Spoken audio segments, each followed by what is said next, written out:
Hi friends, എല്ലാവർക്കും പാചക വിസ്മയത്തിലേക്ക് സ്വാഗതം. ഓണം സീരീസ് ആയതുകൊണ്ട് കുറേ ദിവസമായിട്ട് അടുപ്പിച്ചെന്താണ് വെജിറ്റേറിയൻ ഡിഷസ് അല്ലാണോ. അപ്പൊ ഇന്ന് നമുക്കൊരു ചേഞ്ച് വേണ്ടേ? നമുക്കിന്ന് വാഴയിലയിൽ ചിക്കൻ ഒന്ന് പൊള്ളിച്ചു നോക്കിയാലോ? നല്ല അത്യുഗ്രം ടേസ്റ്റ് ആണ്. സാധാരണ മീനൊക്കെ നമ്മൾ വാഴയിലയിൽ പൊള്ളിച്ച് കഴിച്ചിട്ടുണ്ടായിരിക്കും. അപ്പൊ ഇങ്ങനെ കഴിച്ചിട്ടില്ലാത്തവർ ഉറപ്പായിട്ടും ഒരിക്കലെങ്കിലും ട്രൈ ചെയ്യേണ്ട ഒരു ഡിഷാണ്. നമുക്ക് പെട്ടെന്ന് അങ്ങ് തയ്യാറാക്കാം. അപ്പം ഏകദേശം 750-800 ഗ്രാമിന് അടുത്തുള്ള ചിക്കനാണ് ഞാൻ ഇതിനു വേണ്ടി കഴുകി വൃത്തിയാക്കി വരഞ്ഞു വെച്ചിട്ടുണ്ട്. ഇതപ്പോൾ ഒരു ചിക്കൻ്റെ 1.25 കിലോയ്ക്ക് അടുത്തുള്ള ഒരു ചിക്കൻ ബ്രസ്റ്റ് പീസും ലെഗ് പീസും മാത്രമാണ് ഞാൻ എടുത്തിരിക്കുന്നത്.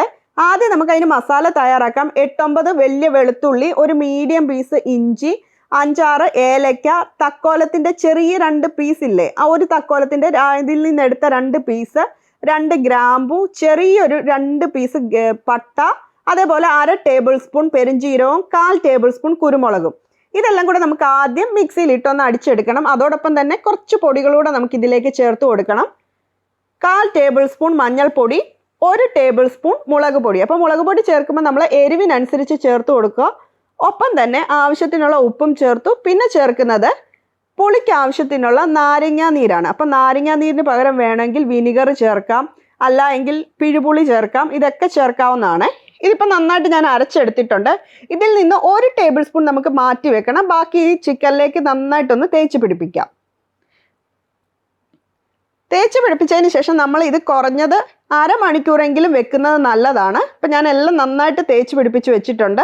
കുറഞ്ഞത് അരമണിക്കൂർ വെക്കുക. മാക്സിമം എത്ര വെച്ചാലും നല്ലതാണ്. ഇപ്പം കൂടുതൽ നേരം വെക്കുകയാണെങ്കിൽ ഫ്രിഡ്ജിൽ എടുത്ത് വെക്കണേ. ഇപ്പം ഏകദേശം ഇത് 1 മണിക്കൂർ കഴിഞ്ഞിട്ടുണ്ട്. ഇനി നമുക്ക് എന്താ ചെയ്യേണ്ടതെന്ന് വെച്ചാൽ ഈ ചിക്കൻ ആദ്യം ഒന്ന് ഫ്രൈ ചെയ്തെടുക്കാം.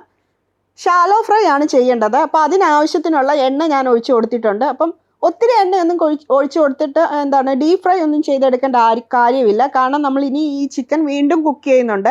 അതേപോലെ ചിക്കൻ കുക്ക് ചെയ്യുമ്പോൾ ശ്രദ്ധിക്കേണ്ടത് ഒരു 1/4 ഭാഗത്തോളം അത് ചിക്കൻ ഒന്ന് വെന്ത് കിട്ടിയാൽ മതി. നമ്മൾ വീണ്ടും ഇത് വാഴയിലയിലിട്ട് കുക്ക് ചെയ്തെടുക്കുന്നതുകൊണ്ട് അപ്പം ഫ്ലെയിം എപ്പോഴും ഒന്ന് അഡ്ജസ്റ്റ് ചെയ്തിട്ട് ഫ്രൈ ചെയ്യാവൂ.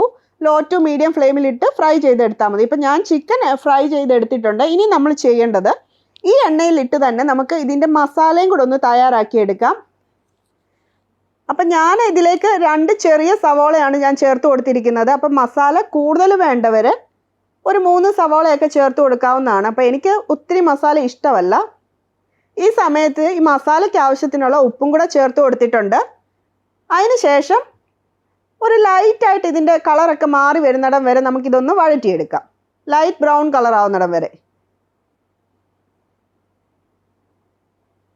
ഏകദേശം നമ്മുടെ സവോള നന്നായിട്ട് വഴണ്ടി കിട്ടിയിട്ടുണ്ട്. ഇതിലേക്ക് 3-4 നുള്ളു മഞ്ഞൾപ്പൊടിയും 1/4 ടേബിൾ സ്പൂണിനടുത്തുള്ള ഗരം മസാല പൊടിയും കൂടെ ചേർത്ത് കൊടുത്തിട്ടുണ്ട്. എന്നിട്ട് നന്നായിട്ട് ഒന്നുകൂടെ ഒന്ന് വഴറ്റിയതിന് ശേഷം ഇതിലേക്ക് ഇനിയും ചേർക്കേണ്ടത് നമ്മൾ ആദ്യം മാറ്റി വെച്ചിരുന്ന അരപ്പില്ലേ, 1 ടേബിൾ സ്പൂൺ നമ്മൾ മാറ്റി വെച്ചിട്ടുണ്ടായിരുന്നു. അത് ഈ സമയത്ത് ചേർത്ത് കൊടുക്കുകയാണ്. നമ്മൾ ചിക്കനിൽ പുരട്ടിയില്ലായിരുന്നോ, അത് മാറ്റി വെക്കാൻ പറഞ്ഞിട്ടുണ്ടായിരുന്നു 1 ടേബിൾ സ്പൂൺ. അതാണ് ഇപ്പം ചേർത്ത് കൊടുത്തിരിക്കുന്നത്. ഇതെല്ലാം കൂടെ ഒന്നുകൂടെ വഴറ്റിയതിന് ശേഷം ഇനി ഇതിലേക്ക് തക്കാളിയാണ് ചേർക്കുന്നത്. അപ്പോൾ ഒരു വലിയ തക്കാളി ഞാൻ ചേർത്തിട്ടുണ്ട്.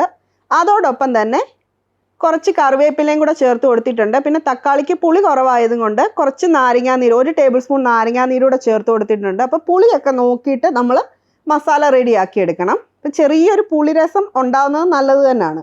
ഇനി നമ്മളിത് സെറ്റ് ചെയ്തെടുക്കാം. ഞാൻ ഇതേപോലെ ഒരു ചട്ടിയിലാണ് റെഡിയാക്കുന്നത്. അതിലേക്ക് ചട്ടി ചൂടായി വന്നതിന് ശേഷം വാഴയില ഇട്ടു. വാഴയില നിരത്തി വെച്ചിരിക്കുകയാണ്. അതിലേക്ക് ആദ്യം തേങ്ങാപ്പാൽ ഒഴിച്ചു കൊടുത്തിരിക്കുകയാണ്. പിന്നെ നമ്മൾ റെഡിയാക്കി വെച്ചിരിക്കുന്ന മസാല, അതിനുശേഷം ചിക്കൻ ഓരോ പീസ് പിറക്കി നിരത്തി വെക്കണം. അപ്പം മണ്ടയ്ക്ക് വെക്കരുത്. മസാല ഇട്ടിട്ട് നമ്മൾ ഇതേപോലെ നിരത്തി തന്നെ വെക്കണം. കാരണം എല്ലാ ഭാഗത്തും നമ്മുടെ ചിക്കൻ്റെ ഭാഗത്ത് ഇതിൻ്റെ മസാലയും തേങ്ങാപ്പാലും എല്ലാം കിട്ടണം.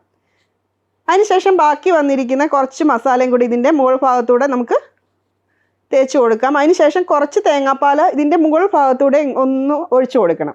അപ്പം മൊത്തത്തിൽ ഒരു 7-8 ടേബിൾ സ്പൂൺ തേങ്ങാപ്പാലിൻ്റെ ആവശ്യമേ ഉള്ളൂ. ഒത്തിരി തേങ്ങാപ്പാലിൻ്റെ ഒന്നും ആവശ്യമില്ല. പിന്നെ ചട്ടി ആയതുകൊണ്ട് ഇത് അടിക്ക് പിടിക്കാതിരിക്കാൻ വേണ്ടിയും കൂടാണ് ഈ തേങ്ങാപ്പാലിലൊക്കെ ഇത് റെഡിയാക്കുന്നത്. പിന്നെ പ്രത്യേകിച്ച് നല്ല ടേസ്റ്റ് തന്നെയാണ് ഈ തേങ്ങാപ്പാലിൽ ഇത് റെഡി ആയിട്ട് വരുമ്പം. അതേപോലെ അതിൻ്റെ മുകളിൽ കുറച്ച് കറിവേപ്പിലയും കൂടെ നിരത്തി വെച്ചിട്ട് നമ്മൾ അതിൻ്റെ മുകളിലേക്ക് വാഴയില വെച്ച് അടച്ചു. അതിന് ശേഷം അടപ്പ് വെച്ചിട്ട് അടയ്ക്കുകയാണ്. ഈ ചട്ടി തന്നെ ഒന്നും വേണമെന്നില്ല. ചട്ടിയിൽ റെഡിയാക്കുമ്പം നല്ല ടേസ്റ്റ് തന്നെയാണ്. ഇപ്പോൾ ഏകദേശം ഇതിൻ്റെ ഒരു സൈഡ് റെഡി ആയിട്ടുണ്ട്. ഇനി നമുക്കിത് തിരിച്ചിടാം. അപ്പോൾ ഇത് തിരിച്ചും കൂടി ഇട്ട് കൊടുത്തിട്ട് നമുക്കൊരു 5 മിനിറ്റും കൂടെ ഇതേപോലെ തന്നെ ഒന്ന് അടച്ചു വെച്ചിട്ട് ഒന്നുകൂടെ കുക്ക് ചെയ്തെടുക്കാം.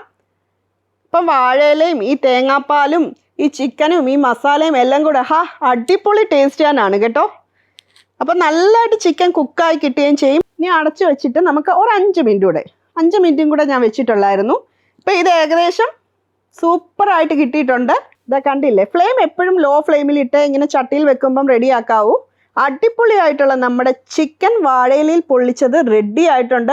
ഒരിക്കലെങ്കിലും ഇത് കഴിക്കാത്തവർ ഒന്ന് കഴിച്ചു നോക്കണം. നിങ്ങളിങ്ങനെ തയ്യാറാക്കി നോക്കിയാൽ എന്തായാലും നിങ്ങൾക്ക് ഇത് ഇഷ്ടപ്പെടും. അങ്ങനെ ഇഷ്ടപ്പെടുകയാണെങ്കിൽ മറക്കാതെ എൻ്റെ ചാനലിനെ ഒന്ന് സബ്സ്ക്രൈബ് ചെയ്തേക്കണേ.